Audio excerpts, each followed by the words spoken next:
देख रहे हैं दिव्य हिमाचल टीवी। आपके साथ मैं हूं कविता सिंह और पेश आज का न्यूज बुलेटिन। हिमाचल के 4 जिलों में नाइट कर्फ्यू। 27 अप्रैल रात 10 से सुबह 5 बजे तक रहेंगी बंदिशें। हिमाचल में 1000 मरीजों ने दी कोरोना को मात। 442 नए केस आए सामने। सरकार को मिला जनता का साथ। बंद के चलते लोगों ने घरों में गुजारा वक्त। कोरोना संकट के बीच शादियों का दौर शुरू। भीड़ संभालना प्रशासन के लिए चुनौती। 10वीं के 1.5 लाख छात्रों को प्रमोट करने पर कल शिमला में मंथन। 2500 सुझावों पर होगी चर्चा। ठाकुरद्वारा में गगवाल उल्हेड़िया में पुलिस की दबिश। नष्ट की कच्ची शराब। आरोप में एक गिरफ्तार। पंजाब के खनन माफिया पर हिमाचल पुलिस का शिकंजा। रे में 2 जेसीबी और 3 टिप्पर जब्त। सरकार ने उपायुक्तों से मांगी फसल के नुकसान की रिपोर्ट। बारिश और बर्फबारी ने की है भारी तबाही। और 27 अप्रैल से साफ रहेगा मौसम। धूप खिलने से चढ़ा पारा। और अब खबरें विस्तार से। कोरोना के तेजी से बढ़ रहे मामलों के दृष्टिगत हिमाचल सरकार ने कांगड़ा, ऊना, सोलन और सिरमौर में नाइट कर्फ्यू लगा दिया है। कर्फ्यू 27 अप्रैल से 10 मई तक रात 10 बजे से सुबह 5 बजे तक लगेगा। नाइट कर्फ्यू पर हिमाचल सरकार ने रविवार को बड़ा फैसला लिया है। मुख्यमंत्री जयराम ठाकुर की अध्यक्षता में हुई उच्च स्तरीय बैठक में फैसला लिया गया कि प्रदेश के 4 जिलों कांगड़ा, ऊना, सोलन और सिरमौर में 27 अप्रैल से नाइट कर्फ्यू लगेगा।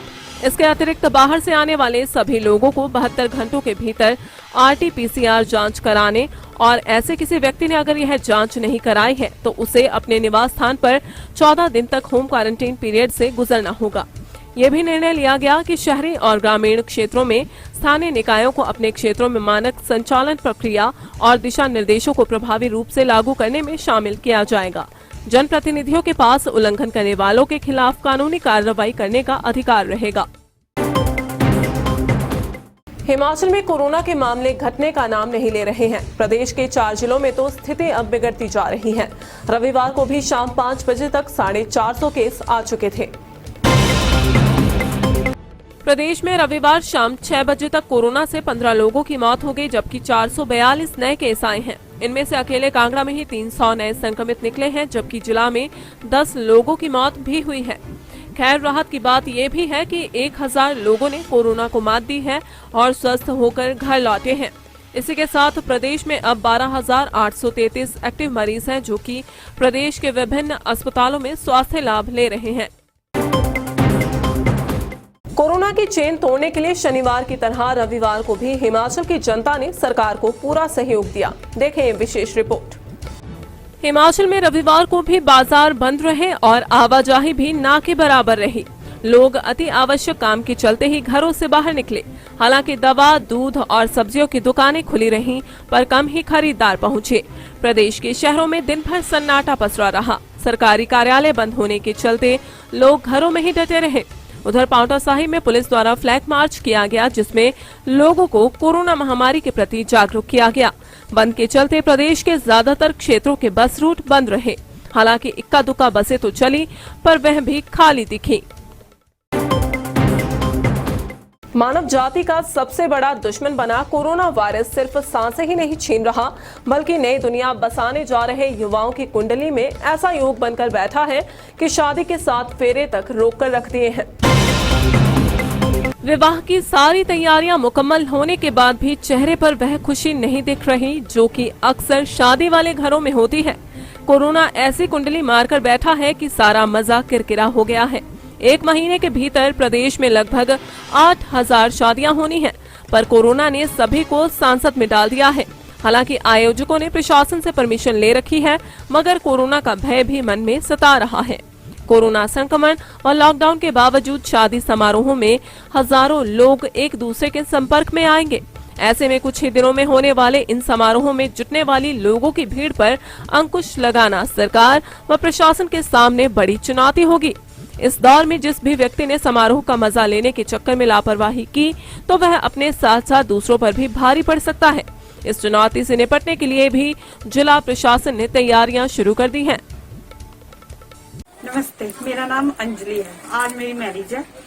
जैसे कि आप जानते हैं कि कोरोना कितना बढ़ रहा है, तो इसके बढ़ते उसमें हमने मैरिज में अपने सोशल डिस्टेंसिंग और सारी गाइडलाइंस को देखते हुए सैनिटाइजर, मास्क का उपयोग करके हमने सारी सुविधा अरेंज की है। मैं लोगों से अपील करना चाहूँगा कि ये जो कोरोना महामारी है, इसने भी ज़्यादा पाँव पसार दिया और शादी जो पहले मैं कोरोना महामारी से अच्छे तरीके से करना चाहता था, लेकिन अब मैं लोगों से अपील करूँगा कि वो भी सोशल डिस्टेंस में और आएँ और मास्क जो है वो यूज करें और ज़्यादा भीड़ न लगाएं। शादी में अपने आए और डिस्टेंस में जो भी है वो शॉर्ट तरीके से करके हम उसे वैसे ही निपटा देंगे। मोस्टली जी होटल लाइन को ही सबसे ज़्यादा फ़र्क पड़ा है इस कोरोना से, क्योंकि चलते ही चलते यहाँ पे गैदरिंग्स कम हुई जा रही हैं डे बाय डे। जो कि पहले 1000-1500 का फंक्शन होता था इजीली, अब सरकार की तरफ से 50 जनों की अनुमति दी गई है, जो कि बहुत ही मुश्किल है करना। 10वीं के 1.5 लाख छात्रों को पास करना है या नहीं, इस पर कल शिमला में अहम बैठक होने जा रही है। साथ ही विभाग के पास आए सुझावों की रिपोर्ट भी सोमवार को सार्वजनिक हो जाएगी। देखें ये रिपोर्ट। प्रदेश के 2500 अभिभावक और अध्यापक चाहते हैं कि 10वीं के छात्रों को इस साल प्रमोट कर दिया जाए। कल शिमला में होने वाली बैठक में शिक्षा विभाग निदेशालय पहुंचे सुझावों पर मंथन होगा। बैठक के बाद शिक्षा विभाग जो भी प्लान तैयार करेगा उसका प्रपोजल सरकार को सौंपा जाएगा और फिर वहीं से अंतिम निर्णय लिया जाएगा कि 10वीं के छात्रों को प्रमोट करना है या फिर नहीं। बता दें कि निदेशालय में 24 अप्रैल तक शिक्षक व अभिभावकों को 2500 सुझाव आए हैं, जिनमें 80% शिक्षकों व अभिभावकों ने साफ किया है कि 10वीं के छात्रों को प्रमोट किया जाए। इसी के साथ 20% ऐसे शिक्षक व अभिभावक के सुझाव आए हैं, जिसमें उन्होंने कहा है कि 10वीं के छात्रों को अगर प्रमोट किया जाता है तो ऐसे में शिक्षा की गुणवत्ता पर असर पड़ेगा। कच्ची शराब बनाकर लोगों की जिंदगी से खिलवाड़ करने वालों पर कांगड़ा के सीमावर्ती क्षेत्र ठाकुरद्वारा में बड़ी कार्रवाई हुई है। पुलिस ने लाखों मिलीलीटर शराब नष्ट कर एक व्यक्ति को गिरफ्तार किया है। पंजाब से सटे ठाकुरद्वारा के गगवाल और उलेहड़िया में शराब का अवैध कारोबार करने वालों पर पुलिस ने शिकंजा कस दिया है। पुलिस ने यहां लाखों मिलीलीटर कच्ची शराब को नष्ट किया है। हालांकि भनक लगते ही शराब तस्कर भाग गए, लेकिन पुलिस ने मुस्तैदी दिखाते हुए एक व्यक्ति को गिरफ्तार कर लिया। आरोपी की पहचान सुधीर कुमार निवासी गगवाल के रूप में हुई है। तस्करों ने शराब को घरों के आसपास उगी झाड़ियों और खेतों में छिपा रखा था, जिसे पुलिस ने मौके पर ही नष्ट कर दिया है। ठाकुरद्वारा पुलिस ने इस संबंध में मामला दर्ज कर आगामी कार्रवाई शुरू कर दी है। कांगड़ा जिला के सीमाई क्षेत्रों में पंजाब के खनन माफिया पर हिमाचल पुलिस का डंडा चला है। खड्डों और नदियों को छलनी करने पर पुलिस ने 5 गाड़ियों को जब्त किया है। पुलिस चौकी रे के तहत रियाली में पंजाब के खनन माफिया पर हिमाचल पुलिस ने बड़ी कार्रवाई की है। पुलिस ने खनन करने पर 2 जेसीबी और 3 टिप्पर जब्त किए हैं। हुआ यूं कि पंजाब का खनन माफिया रात के अंधेरे में 3 टिप्पर और 2 जेसीबी लेकर रियाली गांव में खनन के लिए पहुंच गया। इसकी सूचना जब पुलिस थाना फतेहपुर को मिली तो तुरंत कार्रवाई करते हुए रे पुलिस चौकी की टीम मौके पर पहुंच गई और खनन कर रही 2 जेसीबी मशीनों को जब्त कर लिया। साथ ही 3 टिप्पर भी कब्जे में ले लिए। बेमौसमी बारिश और बर्फबारी ने हिमाचल के किसानों और बागवानों को बर्बाद कर डाला है। ऐसे में सरकार ने भी उपायुक्तों को नुकसान का आकलन करने के आदेश जारी कर दिए हैं। जयराम सरकार ने बारिश, बर्फबारी और ओलावृष्टि से हुए नुकसान की रिपोर्ट जिलाधीशों से मांग ली है। रविवार को शिमला में मुख्यमंत्री जयराम ठाकुर की अध्यक्षता में एक उच्च स्तरीय समीक्षा बैठक हुई, जिसमें सीएम ने उपायुक्तों को निर्देश दिए कि वे अपने अपने जिला में फसलों और बागवानी को हुए नुकसान का मूल्यांकन करें, ताकि राहत प्राप्त करने के लिए नुकसान की रिपोर्ट केंद्र को भेजी जा सके।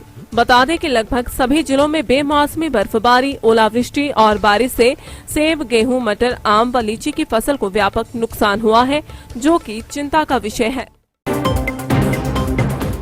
हिमाचल में 27 अप्रैल तक मौसम साफ बना रहेगा, जबकि 28 से मध्य और उच्च पर्वतीय क्षेत्रों में बारिश और बर्फबारी की संभावना है। आज कैसा रहा मौसम, देखें ये वेदर रिपोर्ट। प्रदेश में पिछले 24 घंटे के दरमियान मौसम साफ बना रहा। दिन भर धूप खिलने से तापमान में उछाल दर्ज किया गया और मैदानी इलाकों में गर्मी महसूस की गई। मौसम विभाग की माने तो 28 अप्रैल से 1 मई तक बारिश और बर्फबारी के आसार हैं। राज्य में सबसे कम तापमान केलांग का -3.2 डिग्री सेल्सियस दर्ज किया गया है, जबकि अधिकतम तापमान ऊना जिला का 31.4 डिग्री सेल्सियस दर्ज किया गया। राज्य भर में मौसम के साफ होने से लोगों को गर्मी का एहसास होना भी दोबारा शुरू हो गया है। राजधानी शिमला की बात करें तो यहां पर पिछले 3 से 4 दिनों से लगातार मौसम के खराब होने से बारिश और पहाड़ी क्षेत्रों में बर्फबारी हो रही थी, जिससे तापमान में भी काफी कमी आई थी। अब यहां पर मौसम के साफ होने से गर्मी का एहसास होना शुरू हो गया है। और अब चलते चलते दिल्ली से लौटे आईएएस अधिकारी सुभाशीष पांडा को बड़ी जिम्मेदारी, बनाए लोक निर्माण विभाग के प्रधान सचिव। एक दिन की सैलरी काटने पर भड़के पेंशनर, सरकार पर लगाया जबरन कटौती का आरोप। स्कूल और कॉलेजों में कल से आएगा जरूरी स्टाफ, ड्यूटी पर पहुंचे शिक्षकों को बतानी होगी वजह। और मनाली के जंगल में रास्ता भटके दिल्ली, मुंबई और झांसी के युवक, पुलिस ने आधी रात किए रेस्क्यू। आज के लिए बस इतना ही। प्रदेश भर की अहम खबरों के लिए देखते रहिए दिव्य हिमाचल टीवी।